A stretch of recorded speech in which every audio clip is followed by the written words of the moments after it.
quiero que me acompañe el libro de Tito, por ejemplo. El libro de Tito, una carta personal, una carta, ¿cómo dice, hermano? Pensé que me estaba tratando de decir algo, ¿no? Tito, capítulo 3. Me avisa cuando lo consiga. Amén. En Tito, capítulo 3, versículo 8, mire lo que dice, hermano. Esto es manera introductoria de una advertencia de parte de Pablo, que es un veterano en el ministerio, un veterano de guerra, por así decirlo, un hombre que Dios usó grandemente. Y el apóstol Pablo, quiero que entienda un poquito el contexto, hermano, cuando escribe esta carta a uno de sus pupilos, a uno de los hombres que él seguramente guió a Cristo por medio del Evangelio, que invirtió tiempo de calidad en como muchos hombres, en su entrenamiento, en su capacitación. Y ahora Tito estaba siendo encargado de un ministerio muy interesante, hermano, un ministerio que muy pocos quieren hacer, de ir a iglesias que ya existían, pero iglesias, mire, ¿sabe? Qué bendición la obra misionera, hermano, para ir y comenzar una obra en un lugar donde nadie ha ido. Comenzar de cero, como dice Pablo a los romanos.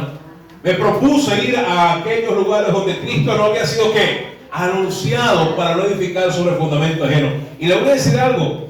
Hay gente que se cohíbe, que se resiste hasta iglesia de invertir en la obra misionera, siendo una labor, y la labor más importante de la iglesia en la tierra. Pero le tengo otro dato.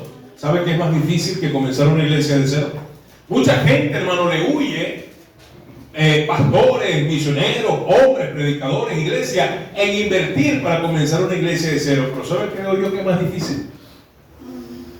Tratar de restaurar una iglesia que ya empezó, que otro empezó, que ya tiene tiempo, y llegar como un paracaidista y empezar a destapar la olla, empezar a enfrentar situaciones, ¿verdad?, incómodas, y tratar de ayudar a gente que muchas veces no quieren que le ayuden, con mañas. A veces, hermano, en muchas de estas iglesias lo menos que hay son ovejas y abundan en cabras. No sé si me doy a entender. Pero Tito tenía ese trabajo. Tito no iba a comenzar iglesias de cero. Tito fue enviado a lugares donde ya habían nacido iglesias, pero por algún motivo y circunstancia que desconocemos, muchas razones siempre se presentan, se conjugan. Estas iglesias tenían algo en común y particular: habían quedado sin pastor. Eran iglesias conflictivas, eran iglesias a la deriva prácticamente. Y Tito tenía la tarea y la labor de poner orden en cada iglesia. Y si hay que establecer orden, hermanos, porque predomina y prevalece ¿qué? El desorden. Y hay gente que se acostumbra al desorden, ¿sabían? Y cuando viene alguien a dar instrucciones, directrices, y a poner en orden las cosas, en vez de ser agradecidos, en vez de ser amables y tener una buena actitud, qué bueno que nos van a dar orden, no se resisten al orden, porque se amañaron al desorden, ¿sí? Se amañaron a la insubordinación. Y Pablo le da varios consejos a Tito en cosas que seguramente Pablo sabía se iba a enfrentar. Y dice el versículo 8: palabra fiel es que, hermano, esta. Claro, porque es la palabra de Dios. Nuestro Dios es que, hermano, fiel. Su palabra también es que fiel. La palabra de Dios tiene los mismos rasgos, características y qué, hermano, y qué, y atributos de Dios, porque proviene y sale de Dios. Palabra fiel es esta, por eso es que es confiable. Y en estas cosas quiero que, hermano, y mire, Pablo le hace un énfasis. Hay un doble énfasis. No solamente Tito, espero que seas insistente. Pablo sabía dónde lo estaba mandando, hermano, ¿sabes? Pablo sabía que lo estaba mandando a la boca del lobo. Estas iglesias, ¿no? Mire, se comían vivos a quien llegaba.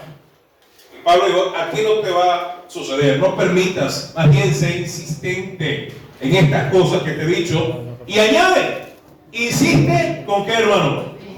Es decir, no te doblegues, no dejes que te dobleguen, te van a insistir también, va a haber resistencia, va a haber mala cara, va a haber mala actitud. pero sé firme, ten convicción. Ahí está hablando de tener convicción. Para que los que creen en Dios, miren qué tremendo, Pablo dice, espero, tenía la expectativa que en esas iglesias hubiese todavía gente que cree en Dios, pero también está implícito de que se iba a encontrar con gente dentro de la iglesia que no cree en Dios. Para que los que creen en Dios, prácticamente falta añadir, porque sé que no todos, procuren, hermano, eso es lo que Dios espera de los creyentes, que respondan correctamente a la palabra de Dios. Procuren, note la responsabilidad que tiene todo creyente, procuren ocuparse. Eso significa que había ociosos en la iglesia, había tiempo desperdiciado, había mucho tiempo muerto que estaba permitiendo que estas iglesias en desorden, uno de sus problemas era la ociosidad, falta de compromiso, falta de disponibilidad y disposición en servir a Dios. Procuren ocuparse en buenas ¿qué? Obras cristianas, en la vida cristiana. Estas cosas son ¿qué, hermano? Son buenas y ¿qué más?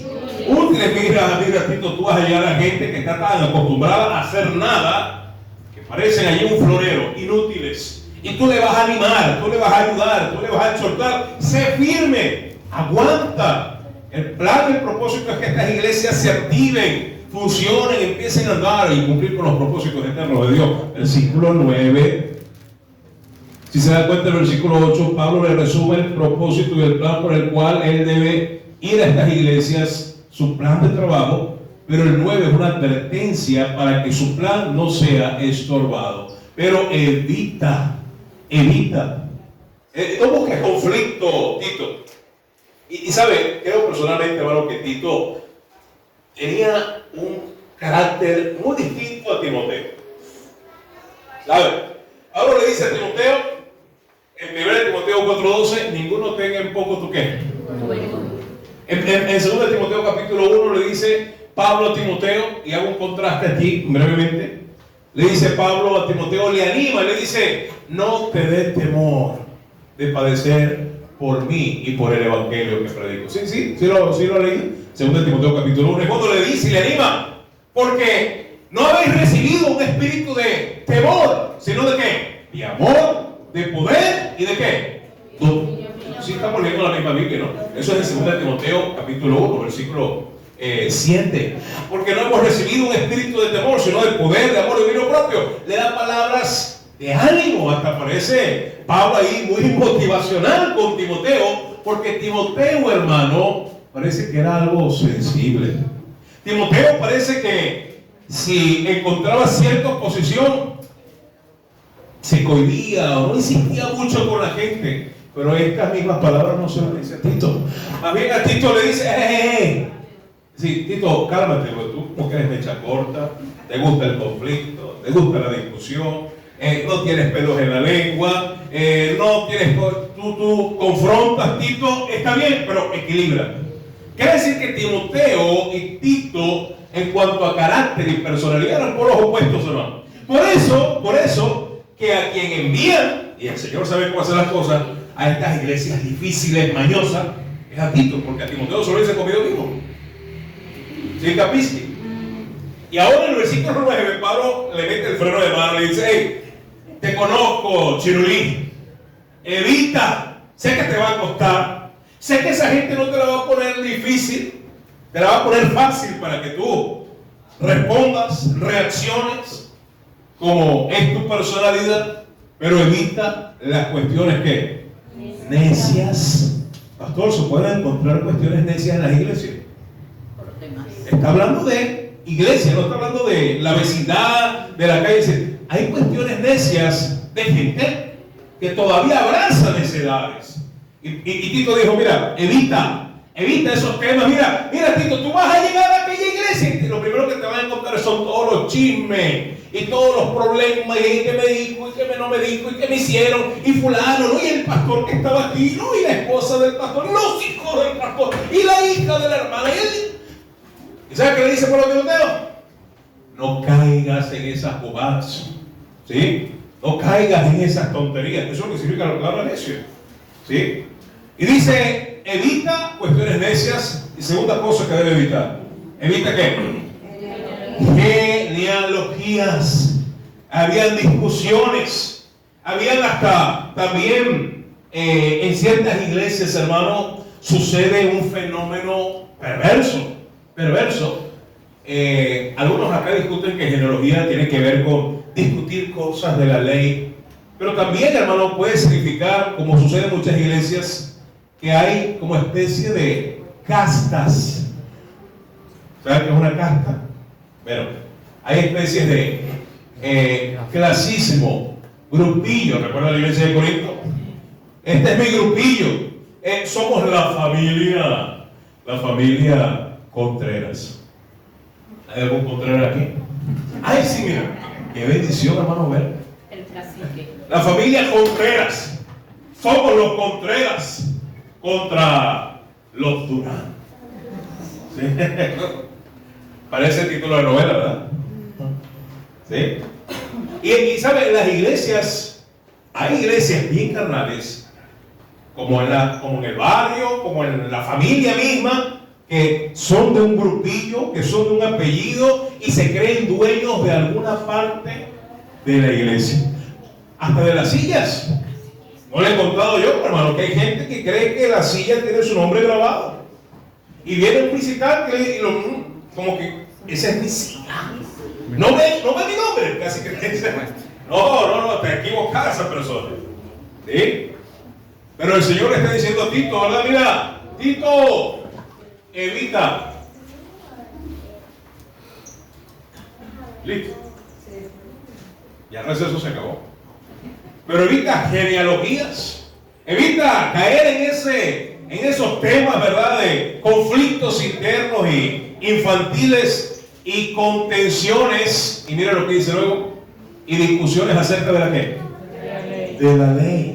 Y también andaban ahí discutiendo que si la Biblia dijo, que si fulano allá, ¿verdad? Y la postura tal, y la creencia tal.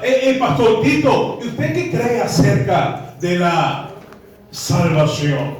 Pastor Tito, ¿usted qué cree acerca de la regeneración? ¿Usted cree que la regeneración es antes o después de la fe? ¿Usted qué cree? ¿La fe será un don de Dios o la fe es una facultad y responsabilidad humana en respuesta al llamado de Dios? ¿Qué cree usted, Pastor Tito? ¿Y sabe qué le dice Pablo a Tito? Evita esas tonterías. Son discusiones necias. Dice que son vanas y sin qué, hermano. Y provecho. ¿Sí está leyendo el versículo 9? Porque son vanas, vacías, huecas, sin propósito, sin provecho, sin utilidad. Mi querido hermano, algo que había visto Pablo a lo largo de su vida, mire, si había alguien que había discutido bastante acerca de la Biblia en su vida, ¿quién fue? Pablo sí sabía de discusiones, escúchame, y sabía ganarlas. Alguien diría, ¿y qué le pasa a Pablo? Sí, él sí pudo discutir y caerse hasta de pedradas con los fariseos, porque hasta de pedradas le cayeron a él, ¿no? En discusiones, y ahora viene, porque ahora está abuelito, está ancianito, y ahora le dice a Tito, no, mira, no vale la pena, Tito, no vale la pena andar discutiendo por tonterías. Claro que sí, mi hermano, la verdad de Dios no se negocia, la verdad de Dios hay que proclamarla, hay que enseñarla, la palabra de Dios se defiende sola, déjeme decirle, pero hay cosas que usted y yo tenemos que tener discernimiento, que esto no vale la pena pelearlo ni discutirlo. No, pastor, yo creo, ¿tú quieres creer eso? Pues créelo. El tiempo va a demostrar, la palabra va a demostrar que estás equivocado. Pero, ¿por qué menciono esto a manera de entrada? Porque el atributo que vamos a ver ahorita, que no lo he dicho, es uno de los atributos, por no decir, el que últimamente ha sido de mayor polémica, controversia y discusión, y hasta necias discusiones acerca de Dios. Y déjenme decirle, hermano, que un entendimiento correcto de los atributos de Dios nos da a nosotros, el creyente, un concepto y una definición correcta y una apreciación correcta de quién es nuestro Dios, porque un atributo es una característica de un ser o de una persona.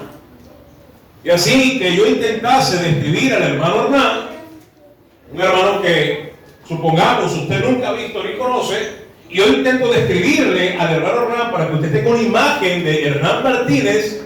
Yo, depende de los atributos, características que utilice acerca del hermano, usted se va a formar una imagen, una idea. Y el día que lo tenga enfrente, usted ya tiene una preconcepción, una predisposición, una idea preconcebida. Y sabe, si yo fallé en la descripción del hermano Hernán, usted va a notar una incongruencia, o si no es tan hábil mentalmente, va a acuñar, se va a quedar con esa imagen que yo le describí y va a esperar una expectativa, va a tener una expectativa hasta falsa del hermano, equivocada del hermano, y resulta que el hermano reacciona diferente a la descripción que yo digo en su mente, y usted se frustra, se amarga o lo quiere. Ay, bro, el pastor dijo que el hermano no saludaba, pero sí saluda. Ay, qué chévere es el hermano. ¿Sí? ¿Sabe? No hay nada mejor que acerca de Dios, hermano, que apegarnos a la Escritura y no hablar ni pensar más allá de lo que está aquí, hermano, escrito. Quiero ir, o quiero que me acompañe a ese verso. ¿Sabe dónde se encuentra ese verso, hermano? ¿Cómo no sabe, hermano? Estamos estudiando los domingos, ¿qué libro? Vaya, 1 Corintios, capítulo 4. Tenemos un tiempo de oración al leer este verso. Versículo 6. Por esto, hermanos, y de hecho, el no pensar conforme a las Escrituras, el pensar y el hablar más allá de lo que está escrito, es uno de los conflictos por los cuales la iglesia de Corinto estaba dividida. Por esto, hermanos, lo he presentado como ejemplo a mí y en Apolos, ¿por amor de quién? Por amor de vosotros, para que en nosotros, es decir, en nosotros como maestros de la Biblia, en nosotros como predicadores, en nosotros como servidores de Dios, para que nosotros aprendáis a no pensar más, es decir, sobrepensar, no pensar más de lo que está escrito en su palabra, no sea que por causa de uno, es decir, ya sea de Apolos o de mí, o de cualquier tercero, cualquier maestro de la Biblia, os permanezcáis unos contra otros. En otras palabras, hermano Pablo lo que está diciendo, mira, nosotros nos esforzamos por enseñar la palabra de Dios, pero humanamente somos falibles. Y hermano, la iglesia de Corinto tenía la tendencia en fijarse más en la personalidad de los maestros que iban a la iglesia y hacían menos énfasis en la enseñanza que estos maestros le daban a la iglesia. Y empezaron a haber discusiones. No es que el estilo de Pablo me agrada, el estilo de Apolo simpatizo con él. Y entonces exaltaban más a los hombres que a Dios y su palabra. Tengamos cuidado con eso. ¿Sabe qué está mal, hermano? No que yo veo mal, le voy a decir algo aquí. Abro un paréntesis pequeño y lo voy a cerrar para tener un tiempo de oración. ¿Sabe qué está mal? Cuando un hermano o una hermana pregunta, ¿quién está predicando? Le voy a decir esto, en amor cristiano, no importa quién esté predicando. Es más, te voy a decir algo. Menos mal que no estás predicando tú. No importa quién está predicando. Lo importante es que se esté predicando la palabra de Dios. ¿Sí? No importa. ¿Quién dijo que el instrumento es lo relevante? No, lo relevante. Sí, el instrumento debe ser alto, pero lo relevante es el contenido, el mensaje, la palabra de Dios. La pregunta es como que deja mucho que pensar, deja un compás muy abierto, como que bueno, ¿quién está predicando? Falta completar, para ver si, no lo decimos, pero el sentido común y la lógica dice, para ver si me aparezco o no me aparezco, para ver si voy o no voy. ¿Sabe qué? Eso es una actitud corintia.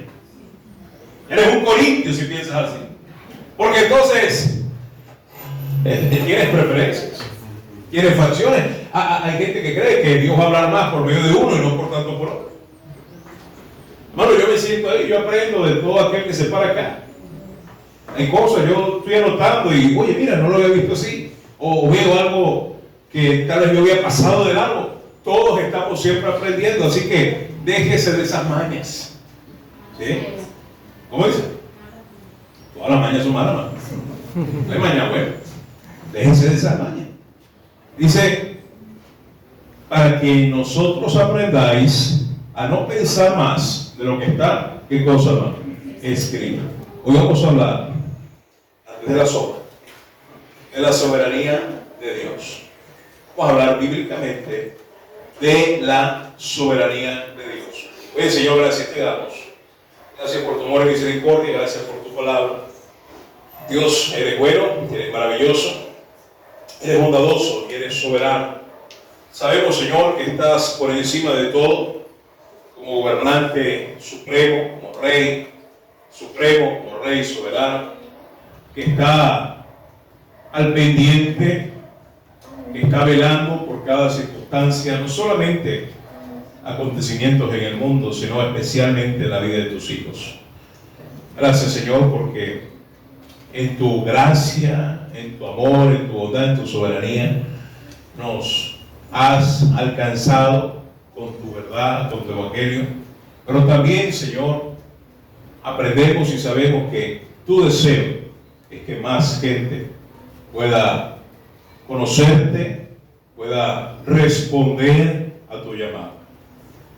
Gracias, Señor, por este tiempo. Tu Espíritu Santo nos ayude a entender, a comprender estas verdades, a este tema que indoctos, malos maestros y predicadores fraudulentos que enseñan sus propias ideas en necedad, han traído tanta confusión, han traído tanto conflicto, más que polémica, división y dudas en la mente y en el corazón de muchos creyentes, y aún sirven para engañar y mantener en el engaño a los que aún no creen de verdad. Gracias, Padre, porque nos permites enseñar tu palabra, edifica a los creyentes, convence a los que dudan, salva a los que no te conocen. En el nombre de Jesús te lo pido esta mañana. Amén y amén. La soberanía de Dios. La soberanía de Dios. Vaya conmigo a 1 de Timoteo, ¿no? Vamos a ir un momento allí a 1 de Timoteo.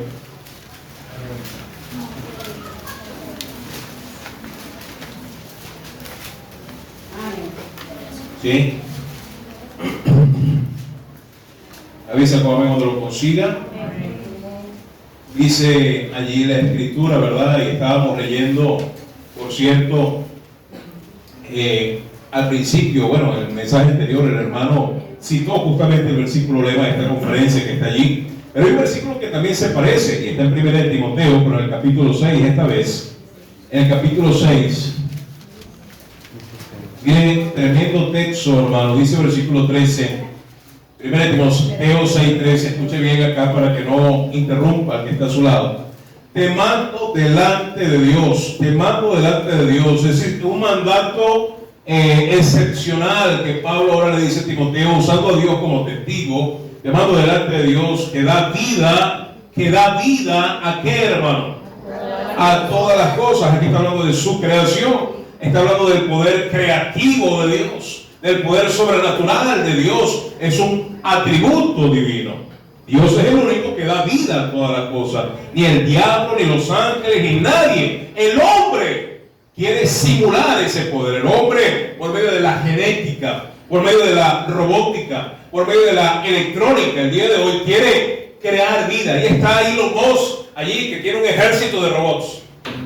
Ahí está el asunto de la inteligencia artificial. Hablaba hace poco con unos hermanos el microchip que quieren implantar, y ya hay pruebas en humanos que quieren implantar en la mente, y por medio de ese microchip hacer muchas funciones inalámbricas sin la necesidad de usar dispositivos, hardware, alguna utilería, ya todo de manera artificial. Se le llama Neuralink. Y sabe, eso no está muy alejado de las profecías bíblicas. No estamos en conferencias de escatología, pero hermano, estamos en los últimos tiempos. Amén. Y por eso el Señor le dice acá a Timoteo y le recuerda, mira, a través de Pablo, el único que da vida a todas las cosas es el Señor. Amén. Y de Jesucristo, que dio testimonio de la buena profesión delante de Poncio Pilato, Y esto es lo que Pablo está demandando a Timoteo. Esto es lo que él está encargando. Que se comprometa, como Dios quiere que usted y yo nos comprometamos, hermano. Que guardes el qué. Guardes el qué, hermano. El mandamiento. Guardar el mandamiento es obedecer el mandamiento. Poner en práctica la palabra de Dios. Que guardes el mandamiento sin qué. Sin mácula, sin mancha, es decir, sin falta ni reprensión. ¿Hasta cuándo, pastor, hay que obedecer la palabra de Dios? ¿Hasta cuándo hay que ser fiel a Dios? ¿Hasta cuándo hay que honrar a Dios? ¿Hasta cuándo hay que estar firme en las cosas de Dios? ¿Hasta cuándo? ¿Hasta cuándo, no? ¿Hasta cuándo? Mire, hable según la Biblia. ¿Hasta cuándo? Hasta la aparición. Hasta la parusia, la epifanía. Es la significa esa palabra allí. La manifestación de nuestro Señor, ¿qué? Jesucristo. Ah, pastor, esto de ser fiel a Dios hasta que Cristo venga. Sí. Se acaba de enterar. No somos fieles solo los domingos, hermano. No vamos a ser fieles solo los miércoles. Algunos ni los miércoles pueden. No vamos a ser fieles solamente el fin de semana o las 2 horas que tenemos visitando a alguna persona, ¿verdad? O llevando el evangelio. Dios quiere y espera del creyente que podamos ser firmes obedeciéndole hasta que Él aparezca. Amén. Amén o no. Ahora dice la Escritura, sigue leyendo. La cual, hablando de la aparición de nuestro Señor Jesucristo por su iglesia, la cual a su tiempo mostrará, y mire, hermano, tremendo lo que vamos a leer. El bienaventurado y solo, no hay otro, el soberano. No. El solo, ese solo significa único. Hay un único soberano de todo el universo, de toda la creación, de lo visible y de lo invisible. Jesucristo el Señor. Ahí dice, y la aparición de nuestro Señor Jesucristo, la cual a su tiempo mostrará el bienaventurado y solo soberano, Rey de Reyes. Apocalipsis 16 dice que vendrá sobre un caballo blanco al final de la tribulación, antes del milenio, y tendrá inscrito en sus ropas y en su muslo, Rey de Reyes, Señor de Señores. Jesucristo, Rey de Reyes y Señor de Señores.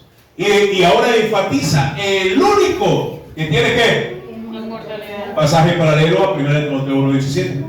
El único que tiene inmortalidad y que habita en ¿dónde, hermano? Ahora entiende por qué los ángeles tapan sus ojos. Quedan incandelados. Ni los ángeles, que son seres portentosos celestiales, soportan tanta luz. Tienen que tener sus ojos cubiertos, porque en el trono de Dios, hermano, emana una luz inaccesible. Por eso, muy bien dice la palabra de Dios, que en el nuevo cielo y la tierra nueva no habrá sol, no habrá noche, porque el Señor es su luz. Amén. Qué maravilloso lugar. ¿Cuántos quisieran estar allí? Amén. Pues tienen que nacer de nuevo, tienen que arrepentirse y poner su confianza en Cristo como su único Salvador y Señor, y que habitan la luz inaccesible. Miren lo que dice: a quien ninguno de los hombres ha visto ni puede ver. Escúcheme, aclaro, esta es la norma. En ese estado de gloria y perfección, realmente ningún mortal ha accedido. Dios en su misericordia, simplemente a lo largo de la historia humana, en 6.000 años que lleva la historia humana, ha manifestado destellos, solo destellos de esa gloria. Y aún con esos destellos, gente ha muerto. Pero Dios ha tenido o ha hecho la excepción de algunos. Por ejemplo, Moisés, hablamos de él. ¿Por qué Moisés desciende del monte después de 40 días con un rostro que? ¿De dónde habrá tomado esa luz? ¿Cuántos recuerdan no solo a Moisés? Jesús en una ocasión, entre sus 12 discípulos, entre los 12, habían 3 que eran muy íntimos de él, ¿sabían? Había un círculo, algunos le llaman el primer anillo. Había 2 y 3 anillos entre los discípulos del Señor. Pero el primer anillo, los más cercanos, se constituía de Pedro, Juan y Jacobo. Ellos estuvieron presentes en momentos inéditos y únicos en el ministerio de Cristo.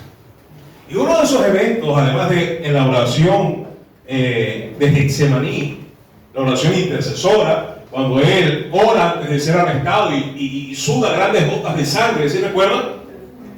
Dice que estaban los discípulos y les dijo, quedaos acá, ¿verdad? Conmigo, ¿qué? Una hora. Y luego llama aparte a Pedro, a Juan y a Jacobo y los llama aparte a un tiro de piedra. ¿Qué es un tiro de piedra? Usted agarra una piedra, usted la lanza y donde cae esa distancia, se separa, el Señor separa a Pedro, a Juan y a Jacobo del resto de los discípulos. ¿Por qué? Y les revela algo más importante. Les dice, quedaos aquí, y a ellos les enfatiza como que acompáñenme, ustedes que son mis más cercanos. Pero antes de todo eso, hermano, un evento importante en los evangelios, no vamos a ir allá, voy a aclarar su memoria, y es conocido como la transfiguración. Y en ese momento, hermano, el Señor los lleva a un monte. Algunos creen o creemos que es el monte Moriah. El monte Moriah es el monte donde Abraham ofrece a Isaac. ¿Sí? Es un monte especial en la historia bíblica. Es un monte donde Dios se manifiesta y se revela. Por cierto, tiene un nombre poético, le dicen el monte de Sión, y es donde Israel espera construir el tercer templo. No por casualidad. Y allí en el monte lleva a Pedro, a Juan y a ¿qué más? A Jacobo. Y literalmente, hermano, el Señor lo que hizo fue quitarse el traje de carne y hueso, ¿verdad? Así como una caricatura. Y se reveló en su gloria tal como Él es. Y de hecho, ellos describen, o la Biblia describe, que había una luz resplandeciente en ese momento. Y hasta el Señor le dice, hey, lo que ustedes han visto hoy, no lo declaren a nadie, ni siquiera a los otros discípulos. Callados. Solo a su tiempo. No digan lo que han visto, hermano, porque lo que ellos vieron no se ve todos los días. Y por cierto, nadie queda vivo ¿para qué? Para contarlo. Dios tuvo misericordia de ellos. Él no quiso que ellos muriesen. Pero la norma es que aquel que habita en la luz inaccesible, a la cual nadie puede acceder en un estado de mortalidad, ninguno de los hombres ha visto ni puede ver. Pero repito, a lo largo de la historia Dios ha hecho excepciones de la regla por su pura misericordia. Por eso muy bien dice en Juan capítulo 6 que esta carne y esta sangre no heredarán el reino de Dios. ¿Sí lo recuerdan? Por eso necesitamos ser transformados, seremos glorificados a su misma imagen. La única manera de poder cohabitar con Él por la eternidad, al cual sea honra y el imperio sempiterno, es decir, un imperio que no tiene fin, siempre eterno. Amén. El amén significa así es, así sea, es una verdad. Dice el versículo 15, que Él es soberano. Hay muchas corrientes en la actualidad y ya desde hace unos años que tienen un concepto, como muchas religiones, lamentablemente, conceptos distorsionados acerca de Dios y sus atributos. Hay gente que cree, hermano, por ejemplo, hay gente que cree que Dios es soberano, pero definen la soberanía de Dios, escúcheme, definen la soberanía de Dios como un monarca, un gobernante que ejerce un control, escúcheme, un control absoluto en todos los eventos que suceden en el mundo, no solamente aquellos que son moralmente buenos, sino que aquellos que son moralmente malos. Esta postura, esta perspectiva de la soberanía de Dios es también conocida como el determinismo. Esta gente cree que Dios en la eternidad pasada, ¿sí?, Él contándose los dedos, echando cuentas y lápiz, determinó cada evento de la humanidad, repito, sea moralmente bueno y aún moralmente ¿qué? Malo. Pastor, y no es así. Pues si usted tiene 4 dedos de frente, por lo menos así, vamos a poder analizar y entender con el simple sentido común y la materia gris que Dios nos dio, de que hay un grave problema en esa declaración. Porque si creemos que Dios es un monarca, casi un dictador, que mueve los hilos como un titiritero, de cada evento y circunstancia en la vida de todos los hombres, crean en Él o no crean en Él, entonces esta perspectiva, esta corriente, esta línea de pensamiento que postula esta definición de la soberanía de Dios, crea y hace a Dios autor directo e indirecto del mal, de la maldad. Y yo le pregunto, ¿es Dios autor y responsable de la maldad y de tu cochino pecado y de cochino pecado? Dios no es responsable del pecado. Porque entonces, si Dios es el que ha determinado antes de todas las cosas que tú y yo pequemos, bueno, esto se desencadena en muchas aristas que surgen una serie de preguntas más complejas que van contra, por cierto, de la verdad de Dios. De hecho, preguntas y cuestionamientos poco inteligentes. Número uno, el miércoles aprendimos y recordamos que nuestro Dios es ¿qué, hermano? Santo. Por excelencia, Dios es ¿qué, hermano? Santo. Y cuando Él es santo, la palabra santo es la palabra hebrea kadosh, la palabra griega agios, que significa separado, apartado, alejado del pecado, sin contacto, sin ninguna estrechez, sin ninguna cercanía, sin ninguna simpatía hacia todo lo que es naturalmente malo, moralmente. Dios es santo, hermano. Dios no pudo haber creado el mal, porque entonces estamos hablando de un Dios que tiene dos caretas. Estamos hablando, ¿verdad? De no del Dios de la Biblia. Volvemos otra vez a la mitología griega, ¿verdad? Entonces Dios se llama Géminis, que tiene dos rostros, ¿verdad? Así lo pinta la mitología griega. Un hombre de dos rostros. Pregunto, hermano, ¿nuestro Dios tiene dos rostros? ¿Tiene dos discursos? ¿Tiene doble discurso? El Dios de la Biblia no es así. El determinismo establece, postula, presenta un Dios que controla el mundo de manera absoluta hasta cada evento que es moralmente malo. Lamento decepcionar a algunos, pero ese no es el Dios de la Biblia. Hay otra postura errada que, en contraparte a esta postura presenta al Dios de la Biblia respecto a su soberanía. Lo presenta no como alguien que controla, no como alguien que tiene, ¿verdad? ¿Cómo se llama esto? Un títere, ¿sí? Alguien que manipula cada acción y cada evento. No. Hay otra postura, hermano, que cree que Dios simplemente, de manera general, está al consciente, tiene el conocimiento, se basan en la presencia de Dios nada más. Dios tiene el conocimiento de todo lo que va a acontecer, pero, al fin y al cabo, todo lo que sucede, ¿verdad? Dios lo permite, Dios lo deja que suceda y bueno, al final veremos qué pasa, ¿sí? Porque, bueno, Dios parece, según esta gente, ser algo ambivalente, algo cambiante, algo fluctuante.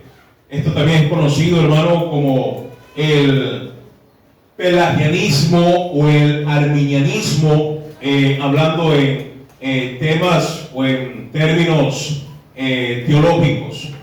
Le decía, hermano, yo creo que Dios es soberano, pero que Dios otorga no solamente en un libre albedrío a las personas, creemos en el libre albedrío, pero en este caso, hermano, esta gente es tan desproporcionado que creen que las personas pueden no solo hacer lo que quieran, sino que, bueno, Dios al final verá si les hace responsables de sus actos, esperando siempre que el hombre responda a la gracia de Dios, pero sin que Dios insista tanto. Dios no insiste mucho, es decir, espera que el hombre por su cuenta busque y se acerque a Dios.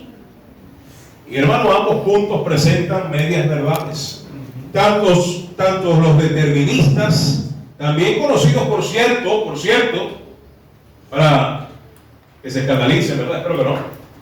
Pastor, ¿quiénes son esos perversos que creen que Dios es un monarca absoluto, dictador, titiritero, que tiene a la gente como unos robots autómatas? ¿Quiénes son esa gente? Bueno, muchos de los que apoyan y profesan esta postura se conocen como calvinistas o reformados, digo yo deformados.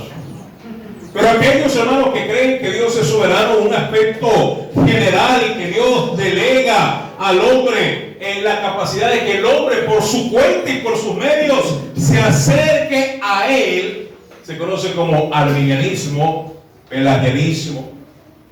Pelagianismo está bien pelado. Y le pregunto yo a usted, hermano, ¿y quién dijo que si usted no es determinista tiene que ser arminiano? Y si no es arminiano, ¿quién dijo que tenemos que ser calvinistas? ¿Quién dijo eso?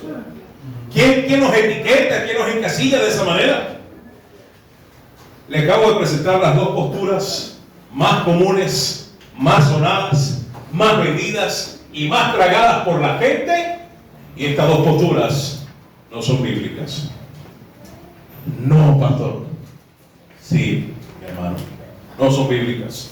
Entonces, preguntémonos, hermano, ¿qué es la soberanía desde un punto de vista bíblico? Voy a dar algunos aspectos, hermano, algunos ejemplos para desarrollar la idea. Pero básicamente, hermano, la soberanía, bíblicamente hablando, la soberanía de Dios es el derecho, escuchen, es el derecho que Dios tiene, ciertamente, de gobernar, la capacidad que Él tiene de hacer cumplir su voluntad sobre toda la creación. Pero escúcheme, sin que esto anule, sin que esto suprima, sin que esto quite la responsabilidad humana, ni implique un determinismo casual de todas las acciones. Se lo traduzco. Básicamente, hermano, la Biblia enseña acerca de la soberanía de Dios, que sí, nuestro Dios gobierna sobre toda su creación. Dios ha establecido normas, preceptos y leyes que toda la creación debe sujetarse a ellas. Pero Dios en su soberanía también ha concedido al ser humano, no al resto de la creación, no a los animales, no a los seres vivos, no a las plantas, no a las montañas, árboles y mares, solo al ser humano, la corona de la creación. Dios en su soberanía ha concedido al hombre la responsabilidad sobre sus propias acciones. No tendría sentido, hermano, que Dios se enoje con el hombre. Dios se enoja con el hombre y está irado con el hombre porque el hombre no cree en Él. ¿Por qué Dios se tendría que enojar con el hombre si Él decidió que el hombre no creyera según el pensamiento determinista? ¿Tendría sentido, hermano? Le pregunto. Usted y yo que somos seres pensantes, ¿tendría sentido, congruencia con la verdad bíblica? Dios nos hizo, mire, una cosa que nos diferencia a nosotros del resto de la creación es que Dios colocó algo, imprimió rasgos de Él en el hombre. ¿Por qué el hombre es diferente a un perro? Bueno, algunos pastores. ¿Por qué el hombre es diferente a los animales? ¿Por qué es diferente a las plantas, el ser humano? Porque nosotros tenemos algo que los demás seres vivos no tienen. Tenemos raciocinio, tenemos inteligencia, somos autodeterminados, tenemos la capacidad de elegir, de responder. Y todas esas cualidades son puestas en Dios. Cuando Dios dijo, hagamos al hombre a nuestra ¿qué? Imagen no se refería tanto a algo físico, no se refería tanto a algo material. La imagen se refería más a imprimir aspectos propios y únicos de Dios que hacen a Dios el único y verdadero Dios, ahora en una menor escala. Dios lo imprimió en el hombre. Por eso muy bien, escúcheme acá y no se me confunda. Por eso muy bien el Señor Jesucristo, cuando estuvo en su ministerio, le dijo a los judíos y a los fariseos que se creían la gran cosa. Le dijo, por eso que en la ley está escrito, dioses sois. ¿Sí lo escucharon? Amén. Porque el ser humano, hermano, ciertamente tiene rasgos. No estoy diciendo que usted y yo seamos un Dios pequeño, o como esos farsantes, ¿verdad? Y engañadores que una vez uno dijo, ¿verdad? Que Jehová Junior. Qué blasfemia, qué locura. Lo que quiero decir, hermano, es que de toda la creación, ¿quién más se parece a Dios? ¿Sabe quién es? ¿Por qué usted cree que Satanás tiene un plan? Su único plan es destruir al hombre. ¿Por qué? ¿Sabe por qué? ¿Sabe por qué Satanás quiere ver al hombre destruido en el pecado? ¿Sabe por qué? Porque Satanás no puede dañar a Dios. Realmente el problema de Satanás ¿contra quién es? ¿Es contra usted o contra Dios? Es contra Dios. Pero Satanás no puede llegar a Dios. Recuerda que Dios habita en la luz ¿qué? Inaccesible. Satanás cuando le habla a Dios y nos acusa, le habla de lejos. Pero no puede acceder a Dios, ni mucho menos dañarle a Dios. Pero Satanás sabe que lo que más Dios ama y lo que Dios hizo más parecido a él, ¿quién es? Y Satanás sabe que cree él, pues que puede lastimar, aunque sea emocionalmente a Dios, al destruirnos a nosotros con el pecado. ¿Sí está entendiendo, no? Pero Dios en su soberanía, hermano, no es aquel que controla los hilos de cada evento. Y eso no resta que él sea soberano, ¿no? Más bien él en su soberanía ha dado una permisibilidad, ha dado una capacidad, mejor dicho, de que el hombre se haga responsable de sus acciones y no que cada acción esté determinada de una manera específica, minuciosa o quisquillosa. Cada causa, cada acción, cada decisión que el hombre toma no ha sido, hermano, determinado por Dios. Y vamos a ver versículos. Quiero mostrarle 4, por lo menos, hermano, hay muchas cosas, pero por lo menos 4 aspectos claves, 4 aspectos bíblicos de la soberanía bíblica, de la soberanía divina, de la soberanía de Dios. Bueno, la soberanía divina es como una autoridad, o es la autoridad que Dios tiene para delegar responsabilidad. Hermano, Dios ha otorgado y ha hecho al hombre responsable, decimos, de cada acción. Vaya conmigo a Deuteronomio capítulo 30. Deuteronomio capítulo 30, rápidamente. Deuteronomio 30. Ya oramos, ¿verdad?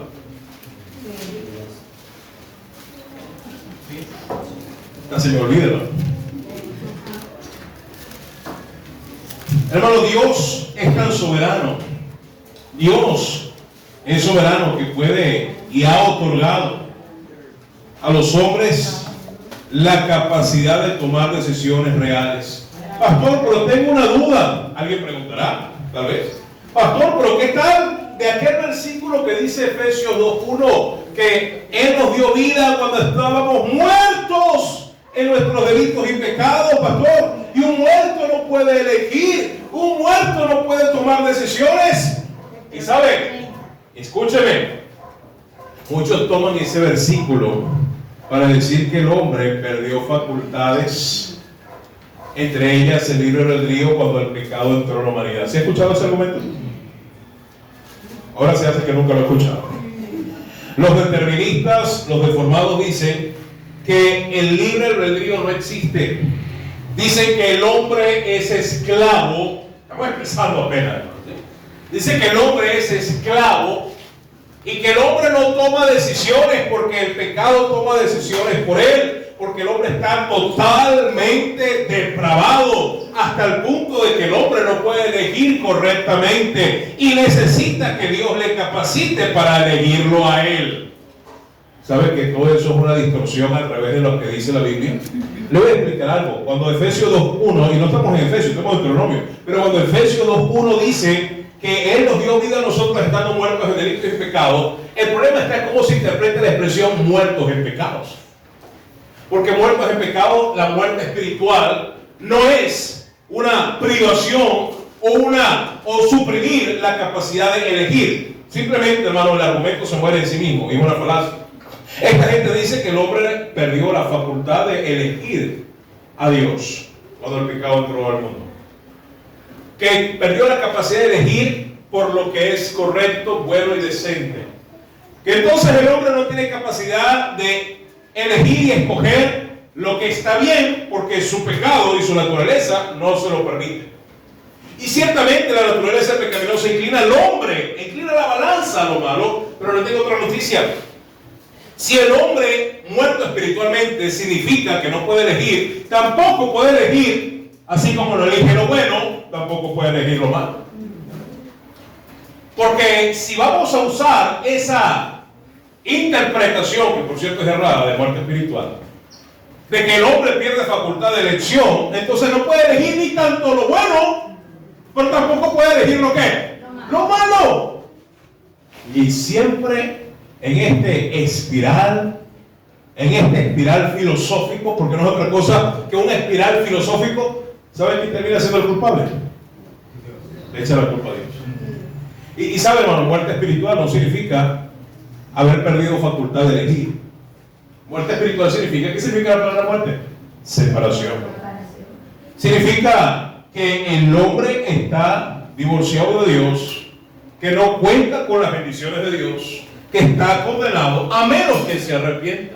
Pero no significa que el hombre no pueda responder. Ojo, el hombre de su cuenta no va a buscar a Dios, eso es cierto. Los arminianos están mal. Los arminianos dicen que el hombre, Dios le ha otorgado la capacidad de que el hombre lo busque. De que el hombre un día se va a levantar una mañana, va a abrir la ventana de su cuarto y decir, hoy tengo ganas de buscar a Dios. No, eso no sucede. Pero tampoco es que Dios determinó que esa persona está condenada al infierno, porque así Dios lo dijo. Tampoco es así. ¿Y cómo es entonces, pastor? Que si te le había dicho lo de Deuteronomio, ¿qué? 30. ¿Le dije el versículo? No. Esa era la intención, porque si no ya lo estuviera leyendo. Deuteronomio 30, verso 19. Mira lo que dice. Para ver esta primera verdad bíblica acerca de la soberanía de Dios. Versículo 19. A los cielos y a la tierra llamo por testigos hoy contra vosotros, que os he puesto delante la vida y la, ¿qué, hermano? La muerte, la bendición y la maldición. Subraye, resalte, ponga en negrillas, escoge pues la vida para que vivas tú y tu, ¿qué, hermano? Hermano, creo que no necesita mucha explicación. No creo que no necesita tanta hermenéutica este verso, donde el Señor le dice a Israel, ya sabemos la conducta, el carácter de este pueblo, un pueblo de dura, ¿qué, hermano? Cerviz, un pueblo empedernido de corazón, un pueblo que estaba habituado, dice los profetas, a los ídolos, ¿sí? Y todavía el Señor le dice, hey, pongo delante de ustedes, se lo va a poner fácil. Hermano, sería un chiste, escúcheme, sería una escena grotesca y sádica de Dios si Dios fuese aquel que determina cada evento, cada asunto, tanto bien como mal en la vida de las personas, de los hombres de la tierra. Sería un Dios sádico el que estaremos viendo acá, burlesco, escarnecedor, que le dice a una de sus criaturas, escoge entre el bien y el mal, aunque ya yo decidí que vas a escoger. Eso es perversión. Eso usted lo puede esperar de cualquier impío. Eso usted lo puede esperar de los charleros. ¿Saben quién es eso? Los charleros de la calle que ponen la bolita, la bolita, la bolita, la bolita. Ellos sí saben dónde termina la bolita y le hacen creer a la gente que está aquí, y le sacan la pata. Son estafadores, son perversos, manipuladores. Dios no es así. Cuando Dios le dice al pueblo, le dice, pongo delante de ti la vida y la muerte, la bendición y la maldición, escoge, es porque el pueblo podía, ¿qué, hermano? El pueblo podía decidir. El pueblo había sido capacitado, delegado, facultado por Dios para que escogiese entre la vida y la muerte. ¿Y cómo eso iba a beneficiar a su descendencia? O traer consecuencias nefastas a su descendencia. Versículo 20. Amando a Jehová tu Dios. Mire, esto está inclusivo. La elección que el pueblo iba a hacer incluía amar a Dios, atendiendo a su voz, siguiéndole a Él, porque Él es vida para ti, prolongación de tus días, a fin de que habites sobre la tierra que juró Jehová a tus padres, Abraham, Isaac y Jacob, que les había de dar. Hermano, este verso nos enseña que Dios como Dios soberano, establece y da oportunidades, opciones, y le dice al hombre: hombre, tú puedes elegir. Yo así lo decidí. Hermano, eso es su soberanía. Él ha otorgado al hombre la capacidad de elegir. ¿Sabe por qué? Porque un día va a haber un juicio. El juicio de Dios no tendría sentido, no sería relevante si en el juicio estaremos personas condenadas, juzgadas, sentenciadas por algo que nosotros no decidimos. Pregunto, hermano, ¿sería propio de un Dios justo que emite una sentencia sobre alguien, sobre algo que Él no decidió que debía ocurrir? ¿Sería Dios justo culpabilizar y condenar a alguien? Ese es el carácter de nuestro Dios: culpar, penalizar, condenar eternamente a alguien por algo que esa persona no determinó, sino que lo determinó el mismo juez, que así debía pasar. Pregunto, hermano, ¿tiene sentido eso? ¿Es congruente con el Dios bondadoso, misericordioso, justo, santo, recto que vemos en las Escrituras? No lo es. Pero esta gente, ¿saben por qué? Como dice la Biblia, con palabras infladas, con palabras bonitas, con palabras que son pseudo bíblicas, pseudo espirituales, pseudo piadosas, engañan aún hasta aquellos que conocen de Dios. Por eso el Señor le dice a la iglesia de Éfeso por medio de Pablo: mira, no quiero que sean ya niños que llevados por doquiera de todo que viento de doctrina, que por estratagema de hombres emplean con astucia las artimañas de qué. Y gente que anda lucrando hasta con eso. Pastor, me dijo un hermano, ¿verdad?, de Colombia hace 2 años: pastor, ¿qué opina? En mi iglesia no tenemos instituto bíblico, yo quiero aprender, y me metí online sin consultar con su pastor. Luego él me confiesa que consultó con el pastor le corrigió. Pero me metí en un curso online y yo veo a esta gente que enseña en YouTube y enseña en Facebook y parece que enseñan bien, y me metí, y cuando me meto, para mi sorpresa, por cada clase cobran $25 online. Ahí sí yo me compro la forruna rápido, hermano. Por clase. Y hermano, ¿y cuántas clases son? No, bueno, este curso dura 3 meses. 3 clases por semana. El hermano tiene plata. ¿Sí? Hermano, construye casas inteligentes. Después le explico. Entra y dice: Alexa, enciende la luz. Alexa, cierra la puerta. Sí, o sea, de otro mundo. Y el hermano me dice: sí, yo los pago, porque quiero aprender de la Biblia. Casi que le dije: hermano, yo te doy clases online, por favor, y te cobro más barato, 3 por 1. No le dije. No, creo que sí le dije. Y hermano, qué triste. Se venden como gente muy ¿qué? Diablos. Pero lo que quieren es que, hermano, siempre todo va al mismo asunto, lucrar. Y no son 2 noches lo que piden estos deformados. Ahí salió el año pasado uno de ellos en internet, en online, pidiendo una colaboración para remodelar la iglesia. La colaboración era de $70,000. Y acá, miren, quitaron hasta el video de internet porque lo que dijo fue comprometedor. A lo que le gusta a Miguel Núñez, el farsante. Dijo, tenemos 3 días para recaudar $70,000. Si Dios está con nosotros, lo lograremos. ¿Estás condicionando a Dios?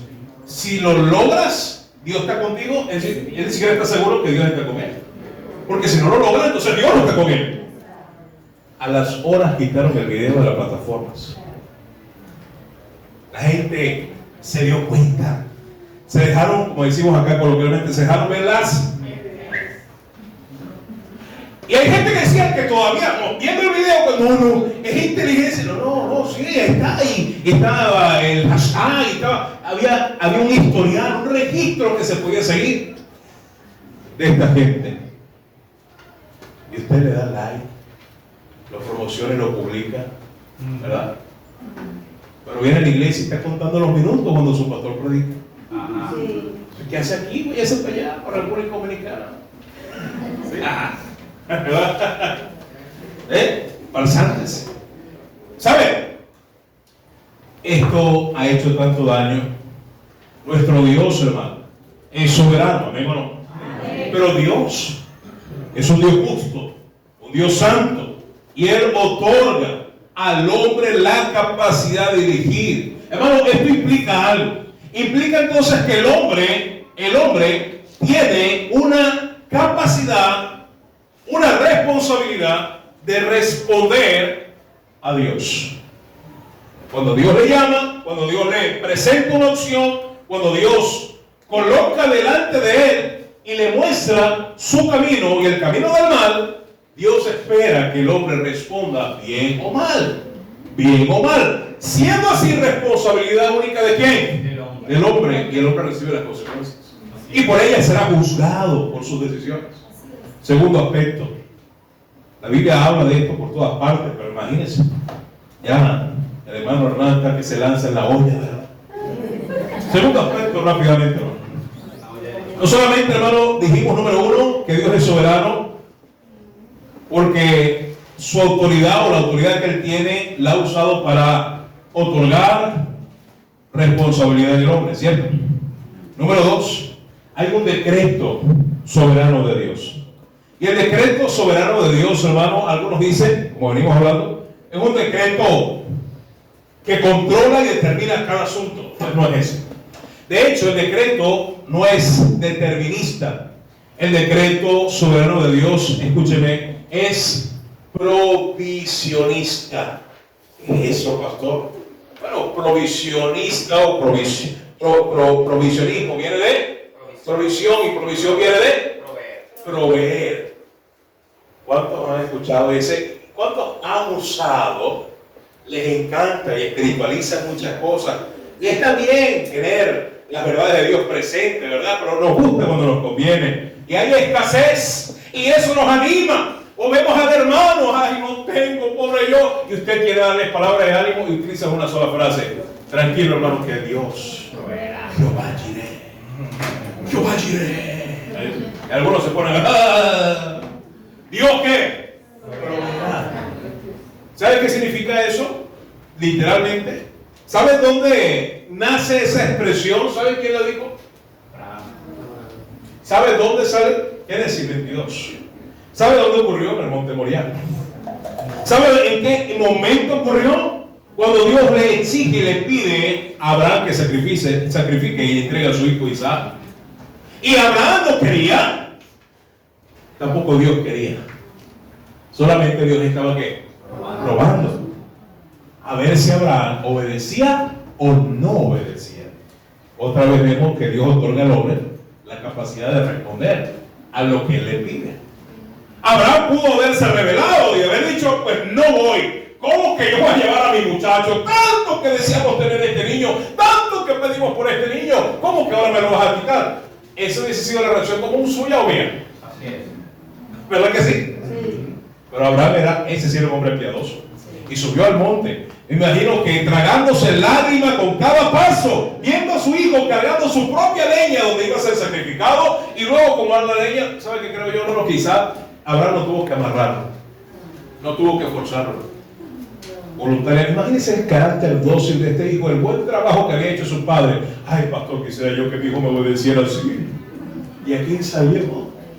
¿Y quién lo cría? Dejémoslo que diga. Y ahí estaba Isaac. Y estaba Abraham con el cuchillo para degollar al muchacho. Pero antes de eso, Abraham, creyendo en la promesa de Dios, le había dicho a Isaac. Porque Isaac había se dio cuenta, no, yo soy el cordero aquí. Yo voy a ser el mortadelo acá. Y, papá, pero se nos olvidó algo, ¿verdad? No era la primera vez que Isaac iba a un sacrificio. Se nos olvidó algo. No se nos olvidó nada, mi hijo, pero tranquilo. Él vio angustiado a su hijo. Hermano, cuando usted ve a su hijo angustiado, usted se angustia más, ¿verdad que sí? Lo que le sucede a nuestros hijos, los padres, los sentimos el doble, el triple, aunque ellos no lo crean. ¿Sí? ¿Amén o no? ¿Y qué le dijo Abraham y Isaac? Tranquilo, que vaya, Dios se proveerá de qué? De cordero. Y aún así, montó al muchacho sobre las tablas. así como está la olla ahorita. No le haga mal al muchacho, y en eso voltea, y allí entre unos arbustos estaba atrapado un cordero. El Señor se proveyó del cordero, ¿sí o no? Jehová, mire, Dios provee, Dios se ha provisto, y de la misma manera, hermano, Dios ha provisto a su Hijo Jesucristo. Dios ha provisto a Jesucristo para salvación. Sí, ya sea pastor. De los elegidos. De algunos, la provisión de Dios es para todos. Amén. La salvación es para los que creen. Amén. No hay conflicto en estas verdades. ¿Le dice eso la Biblia, pastor? Vamos a Tito, capítulo 2. Rápidamente, Tito, otra vez. Con el hermano Tito. ¿Sabe por qué se llama Tito, hermano? Ya lo he dicho anteriormente, porque el libro es chiquitito, ¿verdad? Solo 3 capítulos. Mire, Tito, capítulo 2. No, esa no es la etimología, ¿verdad? Te va a salir diciendo, y algunos están anotando. Tito significa chiquitito. No, tampoco así. Sí. Que lo veo como tenso, hermano. Mire, no lo había visto tan tenso, hermano, este tema, ¿verdad? Está suave, hermano. Tómelo suave. Como dicen en México, hermano. Suave. Relajado, hermano. Es palabra de Dios. Tito capítulo 2, allí versículo 11. Leemos todos juntos. Porque la gracia de Dios se ha manifestado para salvación a los escogidos. Para algunos.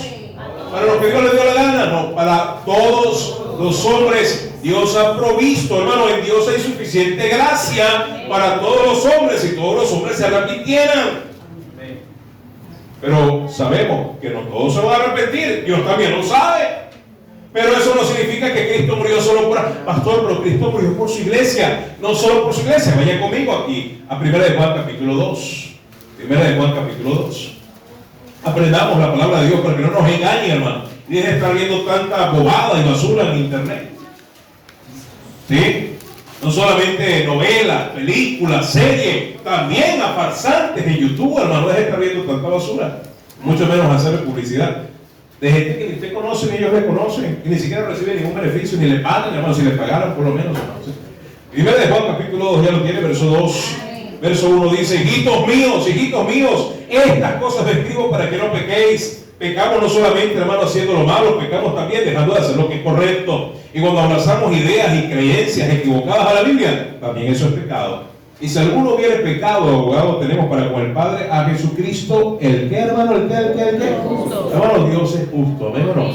Dios no hace nada en contra de su carácter. Dios no guía en contra de lo que Él es.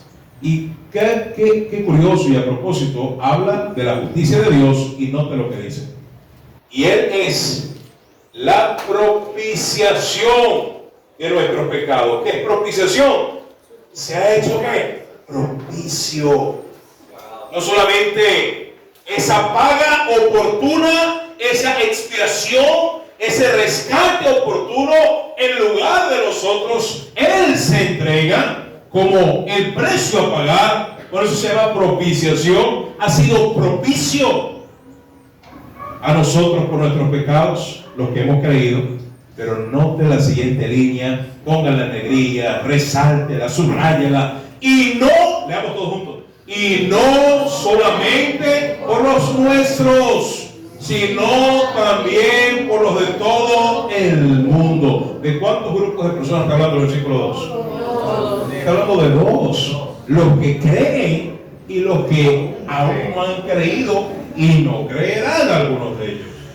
Está diciendo que Cristo, cuando muere en la cruz, sí, muere por la iglesia, pero muere también por aquellos que no son ni serán iglesia. ¿Lo dice o no lo dice? Amén. Quiere decir que la provisión, el sacrificio de Cristo, no es para algunos solamente, es para todos. Dios, hermano, está esperando que la gente responda al llamado que Él hace.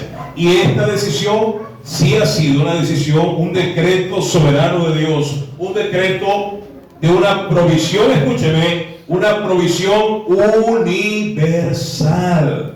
Dios ha provisto universalmente para que todos los hombres sean salvos. Dios así lo ha provisto. Mire, hay muchos más versos, ¿verdad? El tiempo no nos permite ver otros, pero quiero avanzar a la tercera verdad. Dios es soberano porque Él ejerce un control. Sí, ejerce un control absoluto, pastor, absoluto, como un titiritero. No, Él ejerce un control sobre los resultados, pero no sobre cada acción y decisión humana. Hay una distinción en ello. Es decir, Dios sabe cómo termina la película, Dios controla el final de la película. Aún, escúcheme, aún Dios permite que usted y yo tomemos malas decisiones. Dios permite que usted y yo pequemos. Dios permite que usted y yo vayamos en contra de su voluntad. Dios muy bien lo sabe. Y Dios sabe cuáles son las consecuencias de nuestro pecado. Pero ¿sabe lo maravilloso de la soberanía de Dios? Que a pesar de que tú y yo hagamos lo malo, Él va a acomodar todo al final, siempre acorde a su qué, a su plan y su voluntad. Y aún va a hacer uso, sin contaminarse, va a canalizar lo que tú y yo hemos hecho mal, para que encaje, para que entre en sintonía y no esté en disonancia con su plan y voluntad soberana. Eso es algo que ahí sí, su cerebro y mi cerebro ahorita está haciendo cortocircuito. Pero le voy a mostrar que la Biblia lo enseña. Vaya conmigo allí, hermano. Este punto es importantísimo. Génesis 20. Génesis 50, perdón, versículo 20. Está tremendo esto. Génesis 50, 20. Lo hemos leído muchas veces, pero no notamos estas joyas que hay en la Biblia. Génesis 50, 20. Mire lo que dice allí. Habla de la muerte de José, habla del retorno de Israel, ¿verdad? En la salida de Israel de Egipto. Se están anticipando, preparando para ello, ¿verdad? Bueno, todavía faltan muchos años. Pero ya ahí el Señor revela por medio de Jacob algunos de estos planes, por medio de José también una petición que él hace. Génesis 50, ¿ya lo tiene? Verso 20. Vosotros, miren lo que dice José a sus hermanos. Conocemos toda la historia de José, ¿verdad? Envidiado, aborrecido, vendido, entregado y dado por muerto por sus hermanos. ¿Cierto? ¿Hicieron bien sus hermanos con José, hermano? No. ¿Se comportaron cristianamente? No. Y miren lo que hace José, hermano. Un cristiano perdona, un cristiano restituye, restaura. Vosotros pensasteis, ¿qué cosa, hermano? Contra mí pensasteis, no solo pensasteis, José, obraron mal contra ti. Mas Dios, ¿qué dice, hermano? Wow. Pastor, ¿Dios puede tomar nuestras maldades y encaminarlas para bien? Sí, porque Él es soberano. Eso no significa que Él decidió que tú hicieras lo malo. Eso no significa que Él se ensucia las manos por ti. No. Dese cuenta, lo que Dios está es más bien reparando el daño que tú y yo hacemos. Para decirlo así, criollo, el daño que tú y yo hacemos cuando tú y yo empeoramos las cosas, Dios las arregla, hermano, porque Él tiene un plan que ha de cumplir. Vosotros pensasteis mal contra mí, mas Dios lo encaminó a bien para hacer lo que vemos que.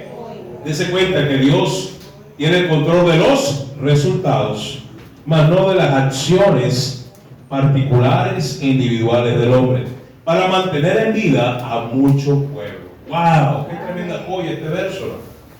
Ese verso habla de la soberanía de Dios. Y Dios, como aún se vale de tus errores y mis errores, como dijo el profeta Jeremías, saca lo precioso de entre lo vil. Y cuarto aspecto, hermano, de la soberanía de Dios, bíblicamente hablando, es que la soberanía de Dios, hermano, está presente, escucha esto, está presente en el llamado que Dios hace a todo hombre, llamado que hace mediante su palabra y el obrar del Espíritu Santo. En otras palabras, hermano, Dios espera que el hombre responda al llamado que él hace por medio del Evangelio, por medio de su palabra. Isaías 55. Habíamos dicho que Isaías es también considerado el quinto, ¿qué, hermano?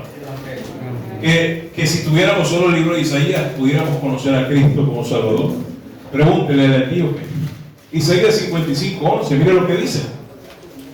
Habla de la soberanía de Dios y cómo la soberanía de Dios, hermano, está presente en el llamado que Dios hace a todo hombre. Vamos a leer desde el 6, porque está muy interesante. Y mire cómo comienza el versículo 6 con un verbo imperativo. Buscad a Jehová. Versículo muy conocido. Buscad a Jehová. ¿Qué está pidiendo Dios al hombre, hermano? Búscame. Pero es una orden. Es decir, te ordeno que me busques. Te ordeno que acudas a mí. Te ordeno que respondas a mí. Buscad a Jehová mientras puede ser hallado. Llamadle en tanto que está cercano. Deje el impío su qué. ¿Acaso el impío puede decidir dejar su camino? ¿Sí o no? Sí. Si no fuese así, Dios no le pidiera al impío que deje su camino. Así como usted le dice a su hijo, deja de hacer eso, no lo hagas más. Deje el impío su camino. Y el hombre inicuo deje su qué. Sus pensamientos inicuos de maldad. Y vuélvase a Jehová. Es decir, es un llamado al arrepentimiento. El cual tendrá de él misericordia. Y al Dios nuestro, el cual será amplio en qué, hermano. Otro atributo de Dios, la misericordia. Dios quiere perdonar al pecador. Dios quiere perdonar y salvar al impío. Porque mis pensamientos no son vuestros qué. Ni vuestros caminos, mis caminos, dijo Jehová. Como son más altos los cielos de la tierra, así son mis caminos más altos que vuestros caminos y mis pensamientos más que vuestros pensamientos. Porque como desciende, y ahora utilizo una ilustración, la ilustración de la lluvia.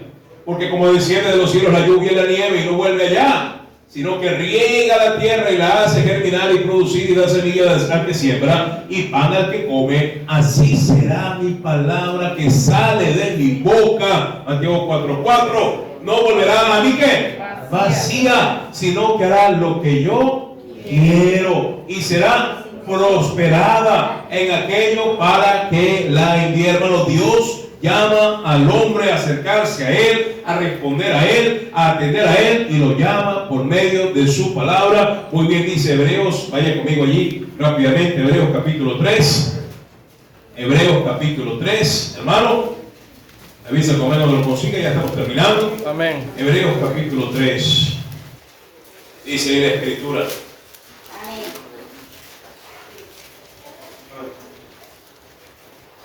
Dice,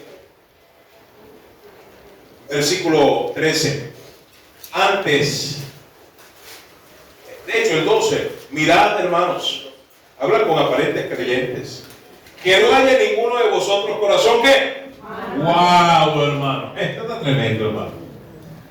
El creyente tiene un corazón que hermano, no, el creyente tiene un corazón que, nuevo, ¿cierto? Amén. ¿Y por qué entonces el escritor de Hebreos le dice a hermanos que no haya entre ustedes corazón que? Pastor, el creyente con un corazón renovado, nuevo, Dios nos da un corazón nuevo. ¿Puede ese corazón nuevo ensuciarse de maldad otra vez? Parece. Y de paso el Señor dice, mira, mirad hermanos que no haya ninguno de vosotros corazón malo de qué? Increíble. ¿Puede a un creyente, qué incongruente, qué irónico, alguien que se identifica por la fe en Cristo, dudar de Cristo? ¿Cuántas veces usted ha dudado de las promesas de Dios? ¿Cuántas veces usted ha dudado de que Dios puede cubrir cada una de sus necesidades?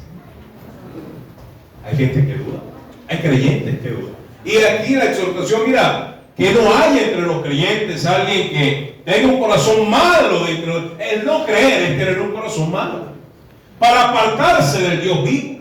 Antes, exhortaos. La predicación nos exhorta los unos a los otros. ¿Cada cuánto tiempo, hermano?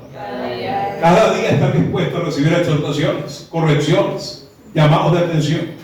Entre tanto que se dice hoy, para que ninguno de vosotros se quede, hermano. Para que ninguno de vosotros se quede, hermano. Se endurezca. Podemos endurecernos por el engaño de quién, hermano. El pecado cauteriza, endurece el corazón y la mente, si usted lo permite. Porque somos hechos participantes, está hablando de creyentes, somos hechos participantes de Cristo, con tal que retengamos firmes hasta el fin nuestra confianza del principio, es decir, el principio que creímos en Cristo. Entre tanto que se dice, leamos todos juntos, si oyeres hoy su qué. Una pregunta, hermano, ¿qué está escuchando usted hoy? La voz de la palabra, la voz de Dios. Si oyeres hoy su voz, no endurezcáis vuestros corazones como en la provocación. Hermano, el hombre tiene la capacidad de endurecer su corazón o puede atender a la voz de Dios. Como le digo, hermano, hay muchos versículos, creo que le voy a darle dos últimos. Mateo 23, de cómo el hombre es responsable de responder al llamado de Dios. Y Dios ha determinado esto en su soberanía. El control que Dios tiene, control de los resultados, control de su plan perfecto. El Señor va a ejecutar su plan. Mateo 23, verso 37. Jerusalén, Jerusalén, que matas a los profetas y apedreas a los que te son enviados. ¿Cuántas veces que dice? Quise. Deténgase. Por eso no aprendemos, amor. Deténgase. ¿Cuántas veces? Quise. Es decir, ¿cuántas veces? Deseé. ¿Cuántas veces? Anhelé. ¿Cuántas veces? Esta es mi voluntad. Pregunta, hermano. Si esa es la voluntad de Dios, si Él es soberano, monarca, ¿por qué no determinó hacerlo? ¿Ah? ¿Lo hizo? Pero lo hará. Está en el plan de Dios, está escrito, va a cumplirse. Él va a juntar los polluelos como una gallina lo hace. Pero en ese momento, aunque quiso, no sucedió. ¿Cuántas veces quise juntar a tus hijos como la gallina junta sus polluelos debajo de sus alas? ¿Y qué dice al final? ¿Quién fue el que lo quiso? La gente. Y la gente lo quiso, pastor, y Dios no lo hizo. No lo hizo. No lo hizo. ¿Sabe por qué? Porque Dios no quiere robots. No quiere gente sin cerebro a su lado siguiéndole. Dios quiere que la adoración que el hombre hace hacia Dios debe ser voluntaria. Una respuesta correcta hacia el llamado de Dios. Hechos, el último versículo por ahora. Por ahora, porque este tema siempre se va a estar hablando. Hechos, capítulo 7. Y mire, ya la sopa nos llama, ¿verdad? Ahora hay que responder al llamado de la sopa, ¿verdad? Amén. Ya sube el olor, ¿verdad? No de las oraciones, sino de... Hechos 7, hermano. Mire, Hechos 7.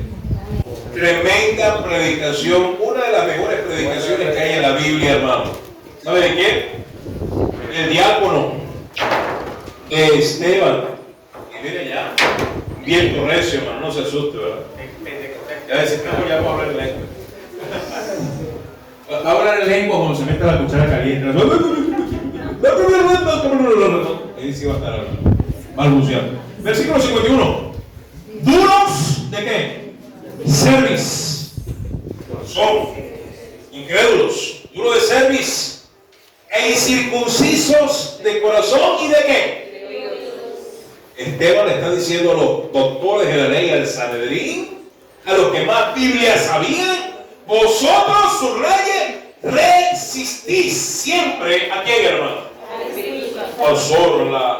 La palabra de Dios para el elegido, para el creyente, es irresistible. Nada, no se puede resistir, hermano. Dice la Biblia que sí se puede resistir. Y más allá de resistir al Espíritu Santo, como vuestros padres, así también vosotros. ¿A cuál de los profetas no persiguieron vuestros padres? Y mataron a los que anunciaron de antemano la venida del justo, de que vosotros ahora habéis sido entregadores y matadores, vosotros que recibisteis la ley por disposición de ángeles y no la que, hermano. Y ellos, oyendo estas cosas, ahí está la evidencia de la resistencia a la verdad. Se enfurecían en sus corazones y crujían los dientes. ¿Contra quién, hermano? ¿Sabe cómo usted puede identificar cuando alguien se resiste a la verdad? Se enoja cuando escucha la verdad. Nos pasa, hermano. Buenos días, amiga, ¿cómo estás? Dios le bendiga. Somos de la Iglesia Bíblica Bautista Fe. Queremos compartir con usted un mensaje de Dios, un mensaje de la palabra de Dios. Tenga ahí ese folleto. Fe católica. Y si usted es sabio, usted dice: ¡qué bueno! ¡Qué bendición! Queríamos hablar con alguien como usted, como una buena católica. ¿Usted de la buena o de la mala? ¿De la buena? Así como me ofende, ¿cómo se le ocurre preguntarme eso? ¿De las buenas? Ok, si usted es la buena católica, maravilloso. Entonces usted cree en la palabra de Dios, como toda buena católica. Sí, claro. Entonces usted conoce los mandamientos de Dios como toda buena católica.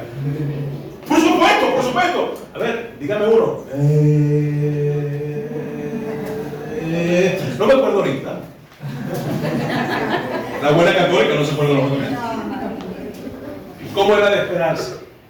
Y aún algunos compatriotas abogados dicen, amarás al Señor tu Dios con todo tu corazón, creo que mente y no sé qué más. Y usted le ayuda y le dice, pues por ahí va, pero el primer mandamiento dice, no tendrás dioses ajenos delante de ti. Y el segundo dice, no tendrás imagen de nada de lo que está en el cielo, incluyendo a Dios, ángeles y demás compañía, ni nadie que esté en la tierra, los hombres, ni nadie debajo de la tierra, ni María, ni José Gregorio, ni Bárbara, ni nada. Ni te inclinarás a ellas ni las honrarás. Eso es lo que enseña los mandamientos de Dios. Y allí empieza a arrugar la cara como una pasa. Y cuando va avanzando, ¿verdad? Al séptimo, octavo mandamiento, no cometerás adulterio. Eso sí no. Eso sí no. Pero Jesús dijo que cualquiera que mira a otra persona con lujuria, como dice, con deseo, ya cometió adulterio en su corazón, solo con mirar. Solo con mirar a entonces. ¿Amén o no? Amén. Eso hace la palabra de Dios. O quebranta, o la gente endurece su corazón porque se resiste al obrar de Dios. Se resiste a la palabra y se resiste al Espíritu Santo. Recuerde, Dios dio el Espíritu Santo al mundo para convencerlo de qué? Pecado, justicia y juicio. El Espíritu Santo redarguye. Y aunque la persona al final no se arrepiente ni entrega su vida a Cristo, se va como el joven rico sabiendo que es un ¿qué? Pecador. Y que está condenado. ¿Por qué el joven rico se entristeció? ¿Por oír mentiras o oír verdades? No se arrepintió, pastor, pero se fue convencido de su pecado. Y Dios en su soberanía así ha determinado obrar en el hombre. Dios ha capacitado al hombre, eres responsable. Por eso te voy a juzgar un día. Por eso tengo un juicio. Tengo una condenación, pero también tengo una premiación para aquellos que han creído en mí. Hermano, qué bendición nos espera. Cielo nuevo, tierra nueva. No hay llanto, no hay lloro, no hay muerte, no hay lágrima, no hay noche. Noche, dice un tremendo himno. Noche allí no habrá. No habrá llanto, no habrá dolor. Y contemplaremos al gran yo soy. ¿Quiénes quieren estar allí? Amén. Pero, amigo, amiga, que estás con nosotros el día de hoy y aún no has elegido a Cristo. Porque Cristo, déjame decirte, Dios en Cristo te puede elegir a ti. Si hay una elección bíblica, es más, déjame decirle, la predestinación sí existe en la Biblia, pero hay una predestinación bíblica. No es la que andan comerciando por allí. Y esa elección y esa predestinación es colectiva, algunos le llaman corporativa, es decir, Dios a todo aquel que responde a su llamado con un corazón arrepentido y pone su fe en Jesucristo, y ahora estando en Cristo, Dios a todos aquellos que están en Cristo han sido elegidos para ser conforme a la imagen de Jesucristo. Amén. Para estar un día delante de Él limpios, santos y sin mancha, sin arruga. Hemos sido predestinados para salvación al estar en Cristo. Y para estar en Cristo hay que arrepentirse. Pastor, por eso lo determinó Dios desde antes de la fundación del mundo. Sí, Dios determinó desde antes de la fundación del mundo que todos los que un día creerían en Cristo serían como Él. Eso es lo que Él determinó. Amén. Amén. Amén. Hay que leer bien, hay que tener comprensión de todo. No es que Él determinó con nombre y apellido, José Tobar. No has nacido, vas a nacer en el 1984, que realmente es el año 5900 y tanto de la historia humana. Ya yo te elegí desde antes. No. Aquí, el único que ha sido destinado ante la fundación del mundo, ¿sabes qué es? Jesucristo. Y todo aquel que mira a Jesucristo recibe el beneficio de un día ser como Él. Está asegurado de que seremos como Él. Está garantizado que seremos como Él. Esa es la predestinación bíblica. Amén. Y si quieres saber más acerca de esto, bueno, eso tiene una iglesia bíblica, hermano. Pero eso tiene pastor y líderes. Pregunte al pastor, pregunte a los hermanos, no le pregunte a YouTube, no le pregunte a Gemini, no le pregunte a ChatGPT, no le pregunte a la IA, ¿verdad? ¿Sí? A ver, ¿tú qué crees? Dime acerca. Le va a decir cualquier barbaridad. Amén o no. Vamos a orar.